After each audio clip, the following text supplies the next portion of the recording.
The purpose of this podcast is to educate and to inform. This is not a substitute for professional medical care and is not intended for use in the diagnosis or treatment of individual conditions. Guests on this podcast express their own opinions, experience, and conclusions. The mention of any product, service, organization, activity, or therapy should not be construed as an ASCO endorsement.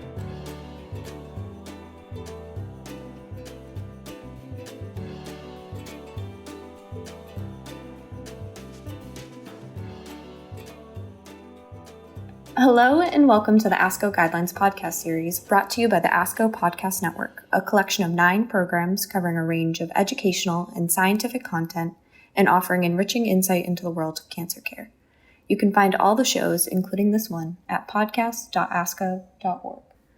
My name is Brittany Harvey, and today I'm interviewing Dr. Felasfa Wodajo from Virginia Cancer Specialist in Fairfax, Virginia, co-chair on the treatment of metastatic carcinoma and myeloma of the femur, Joint Musculoskeletal Tumor Society, American Society for Radiation Oncology, and American Society of Clinical Oncology Guideline.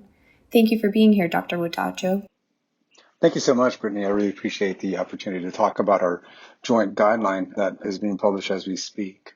It's a great opportunity to share the information with your members as well as hopefully patients and members of other societies. Great. Then first, I'd like to note that ASCO takes care in the development of its guidelines and ensuring that the conflicts of interest are managed for each guideline.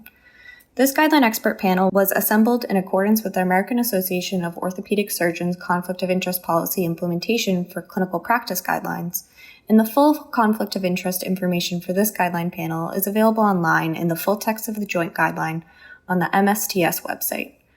Dr. Wodajo, do you have any relevant disclosures that are related to this guideline topic? There's one relevant but not directly conflicting. I'm a consultant for Oncosurgical. It's a maker of implants, but mostly for patients who need sarcoma surgery, and they don't make implants for the types of conditions that are in the guideline. Okay, well, thanks for letting us know. Then first, can you give us a general overview of what this guideline covers? Sure. The guideline is focused on the effects of metastatic carcinoma or myeloma on the femur. And as all medical oncologists are aware, metastatic disease to the bone and myeloma are often associated with skeletal pain and sometimes skeletal fractures. Those fractures can occur in any part of the body, spine, of course, long bones and ribs and so on. But in our world of orthopedic surgery, I'm a representative from the Musculoskeletal Tumor Society. The bones and then anatomic location are not all equal, and some areas have greater morbidity and effect on patients' outcome than others. The femur being a very important one, and we wanted to focus our efforts on discussing the causes and potential treatments of metastatic disease to the femur. And then what are the key recommendations of this guideline? Sure, and I'm looking forward to discussing those. I do want to, of course, take a second to acknowledge the hard work that was done by my co-chairs, Dr. Patrick Getty, also from the MSTS, Dr. John Charlson, who was the ASCO co-chair, and Dr. Josh Pettit, who is the ASTRO co-chair. And also this gives me a chance to say that this guideline was the joint effort between those 3 organizations, which you already mentioned. The initiative was led by our organization, the Musculoskeletal Tumor Society, MSTS, which is a mostly North American, but also international society of musculoskeletal tumor surgeons, also known as orthopedic oncologists. And therefore, in almost every place that members of our group work, they're working in close association with medical oncologists and radiation oncologists. So we wanted to make sure that the guideline reflects the input of all 3 specialties, since all 3 specialists are often treating the same patients. And in developing the PICO questions, which are the underlying questions in developing a guideline, we made sure that we had co-chairs, one from each of the societies, agree on which PICO questions to include in the final literature search. And then finally, the guideline as written roughly breaks the recommendations down by specialty. It starts off with medical oncology topics, then radiation oncology topics, and then surgical topics. So that's a little bit of background that might be helpful.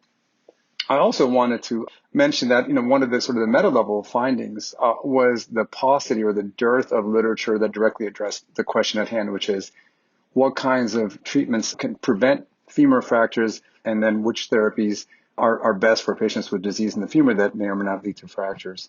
And we started off with a fairly broad net, but as we focused down on the questions, our initial literature search, which resulted in over 4,000 journal articles, was winnowed down to a total of 23 papers which had the high enough level of evidence to be included in our guideline production. And therefore, that inevitably a good number of our questions, not having strong enough evidence to make a strong evidence-based recommendation, and therefore more than half our recommendations in the end had to be consensus or expert opinion.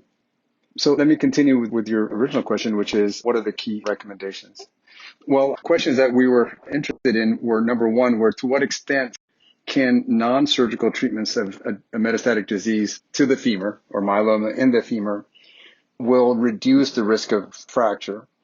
So almost everybody listening to this podcast will know well that bone-targeted agents such as the bisphosphonates and denosumab have a strong effect validated in multiple high-level randomized and prospective studies in reducing skeletal-related events, SREs. Now, as you know, as the listeners also know, skeletal-related events is a fairly broad umbrella term, and it includes fracture of any bone as well as hypercalcemia and need for surgery. But like I said earlier on, a compression fracture of a vertebral body which causes back pain but is treated conservatively, and a fracture of the rib which also causes pain treated conservatively or non-operatively, is a very different matter from a femur fracture which always requires surgery in order to allow the patient to ambulate and regain function. Having said that, we were disappointed to find that in much of the literature around bone-targeted agents, of which there's plenty, there's really a very little of it that you can find where they stratify or at least report which bones were fractured. So even though there's a strong literature base supporting reduction in skeletal events, we can't really say for sure that the risk of a fracture of a femoral lesion is diminished by bone-targeted agents. That came out as a consensus statement because it seems to reduce fractures overall, so we left this as a consensus and agreed that VMAs may assist in reducing the incidence of femur fractures. The next item, number 3 in our final report, recommended that clinicians consider decreasing the frequency of zoledronic acid dosing to 12 weeks instead of the usual and most common 4-week interval. There's actually a fair amount of literature supporting quarterly injections as equally efficacious.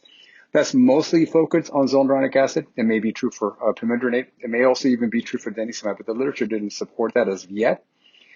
But we did make this a strong recommendation on our part that clinicians consider reducing the frequency of dosing, if nothing else, because in addition to reducing cost to the patient and time of the patient, we think there may be, and we put this in our rationale, there's some chance that some of the unintended side effects of long-term treatment of these bisphosphonate and denosumab therapies, such as aseptic necrosis of the jaw and atypical fractures or brittle bone fractures of the femur, may be reduced with decreased frequency, extrapolating from the finding that the longer patients are treated, the higher the incidence of these conditions are, especially atypical fractures. So it could be that less frequent dosing is analogous to less length of treatment. So that was an evidence-based and strong recommendation.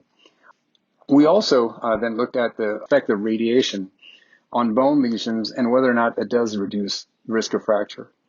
We found, not surprisingly, that the radiation oncology literature really focuses on pain. And it's been proven many times in multiple studies across many decades that radiation therapy does reduce pain, and 80 to 90%, and even retreatment will reduce pain to up to 50 to 70% of patients. But surprisingly, there's actually very little data out there whether it reduces the risk of fracture. Now, we would presume that fracture risk is correlated to bone loss, and that would be radiolucency or loss of calcification on the X-ray. And there are some studies out there which attempt to measure density of bone before and after radiation therapy. And there seems to be some validation, at least some measurement out there that radiodensity does increase with radiation therapy.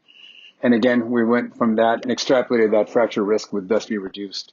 But that ended up being a consensus statement. And this actually is a fairly important topic, and hope that more studies would be forthcoming on this because it would be very helpful for us to predict ahead of time whether this patient can avoid a fracture with radiation alone or do they need to go to surgery. Next, we talked about how effective or beneficial is radiation after somebody's had surgery. So whether or not they've had a fracture, is there further benefit to radiation? And here, the amount of data was even more disappointing. There's really only 2 studies that attempt to address this question. Is there a benefit to additional radiation following surgery? Neither one of which was well controlled. They're way out of date. And the criteria themselves used in measuring the benefit were not validated.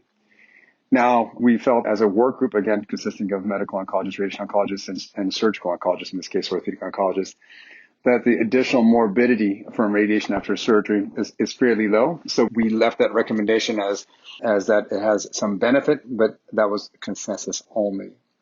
One item that we elevated from consensus to a moderate strength was the benefit of using multi-fraction radiotherapy to reduce the risk. There is some data, again, and it may be biased, that patients who undergo single-dose radiotherapy, as opposed to multi-fraction radiotherapy for metastatic lesions, have an increased risk of fracture, and may be associative. It may be that those patients getting single-dose radiation were at higher risk or had more rapidly progressing disease. But there may be some signal in that noise, and after evaluating the papers and with the help of our experts in radiation oncology, we elevated that to a moderate strength of recommendation. Then there was a series of questions. We tried to address various surgical techniques in the management of pathologic fractures of the femur and prevention of.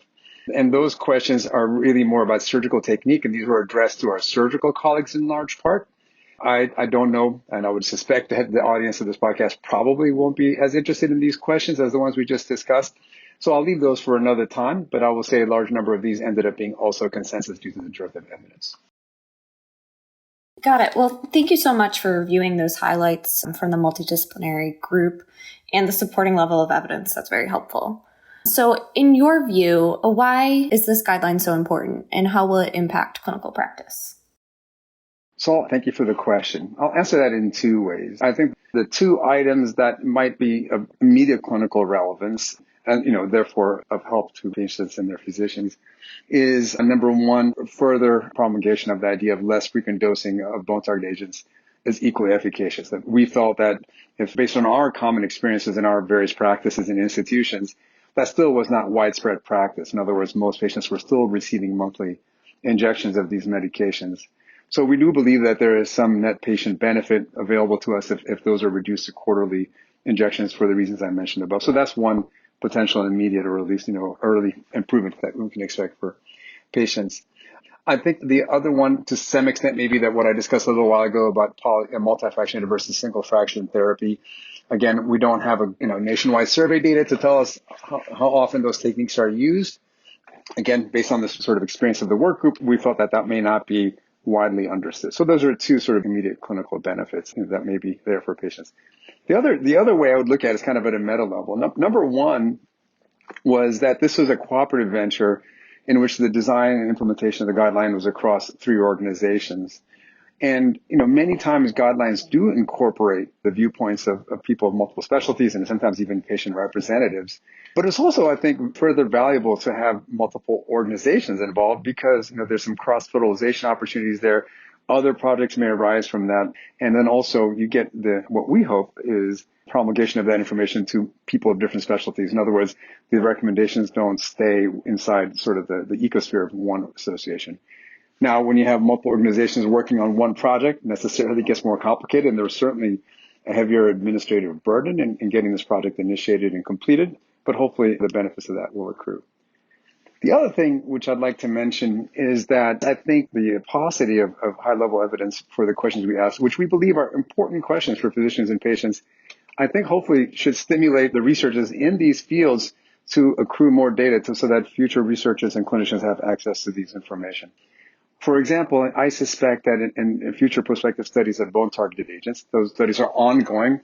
New agents will be coming out. Pharma will be looking at how those work for their patients in the future. We would like to ask that those future researchers include, at a minimum, anatomic data for fractures. In other words, they should unbundle skeletal-related events and tabulate fractures as occurring in which part of the bone and if that resulted in surgery. Those data are there in the records, but if they don't collate them as they go forward, they will not be available to us. And so therefore, we won't be as efficacious in helping our patients in the future. Definitely. Those are some important points. And I like that you touched on the collaboration of the societies. We find that very important at ASCO to, one, reduce the duplication of efforts and then also to improve the clarity of the recommendations. So I guess then finally, and you've addressed this a bit in terms of dosing of bone modifying agents, but what do these guideline recommendations mean for patients? Well, if for the bone targeted agents, as I said, that might mean fewer doctor's visits and maybe less expense, hopefully fewer side effects. For the hyperfractionated radiation, It may not be immediately apparent. I mean, a lot of times the patients getting single fraction radiations are fairly advanced in their cancer. But, of course, they'll get more fractions, which means more time in the machine, but hopefully maybe some benefit if they survive longer, which, of course, patients are now doing. So those are two potential patient benefits. Great. Well, thank you for your work on these guidelines and for joining me on the podcast today, Dr. Wodajo. I very much appreciate your invitation, and thank you. And thank you to all of our listeners for tuning into the ASCO Guidelines podcast series. To read the full guideline, go to www.asco.org/supportive-care-guidelines. You can also find many of our guidelines and interactive resources in the free ASCO Guidelines app, available in iTunes or the Google Play Store. If you've enjoyed what you've heard today, please rate and review the podcast and be sure to subscribe so you never miss an episode.